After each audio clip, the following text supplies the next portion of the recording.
لكنه كان دائما الأب الذي يشعر بأبنائه، يشعر بأبسط المواطنين ويتدخل من أجل أن يشعر المواطن أنه في وطنه آمنا ومستقرا. وها هو الرئيس حسني مبارك ينزل من الطائرة بصحبة السيدة الفاضلة سوزان مبارك بعد أن من الله عليه بكامل الصحة والعافية. فقد رافقته هذه الأسرة المصرية، رافقته طوال رحلة العلاج. هذا هو السمة وهذا هو المثال. فالرئيس حسني مبارك يهبط الآن من سلم الطائرة في أرض شرم الشيخ، هذه المدينة التي عادت وأصبحت رمزا للسلام في ظل ما قدمه الرئيس حسني مبارك مع أبطال القوات المسلحة. سادتي وسادتي، إن هذه اللحظة التي تتشوق إليها الأعين هي وصول سيادة الرئيس حسني مبارك بكامل عافيته إلى أرض الوطن. فها هو يهبط كي يصافح كبار مستقبليه الذين تملأهم الفرحة والبهجة. والكل يعلم أن هناك الملايين الذين كانوا يرغبون في هذا الاستقبال، ولكن الرئيس حسني مبارك لم يرضى بأن يكون له أي استقبال شعبي، ولكن بالتأكيد تصل مشاعر الحب والبهجة.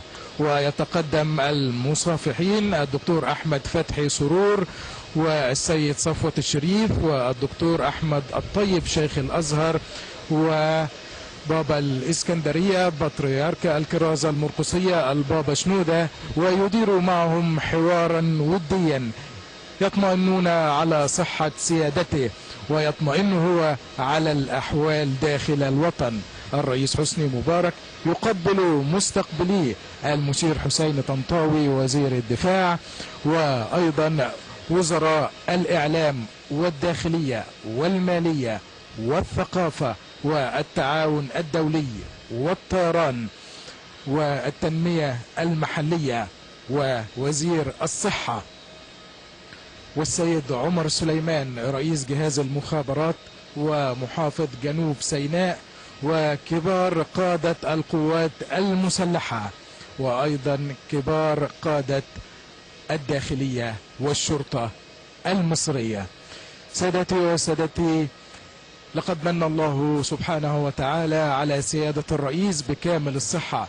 نتابعه الآن وهو يتلقى التهاني والترحيب من مستقبليه، حيث يقدم له المشير حسين طنطاوي وزير الدفاع والإنتاج الحربي هدية تذكارية بهذه المناسبة، كتاب الله خير حافظا لسيادته.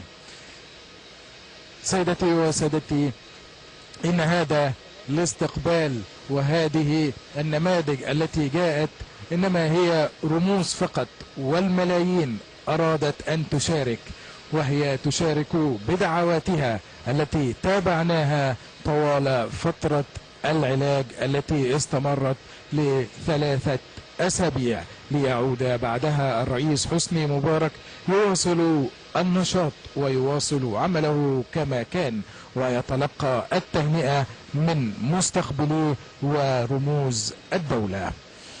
سادتي وسادتي، لقد تابعنا مع حضراتكم لحظة وصول الرئيس حسني مبارك وعودته إلى وطنه.